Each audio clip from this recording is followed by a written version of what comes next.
हो एक आँखा हाल्ने हो अचार कुकुरले खाने हो आँखाको अचार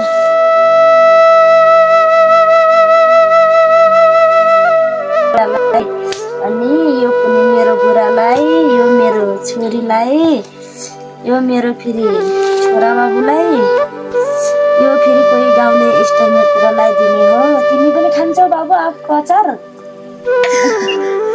कोही खाने बेची मेरो घरमा आउनु होला आमको अचार खान। मैले आमको अचार राखेको छु, कस्तो हुन्छ ल।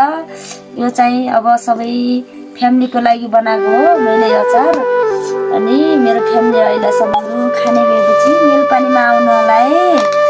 मैले यस्तो आँपको अचार कस्तो मिहिनेत गरेर नसुतेर बनाएको छु। अहिले राति 10 बज्न लाग्यो, 10 बजेर कति मिनट गयो। अनि अचार खाने भएपछि दिदी बहिनीहरू सबै आउनु होला। यो चाहिँ मेरो बुढाको लागि हो, यो कसैलाई नदिने हो मैले।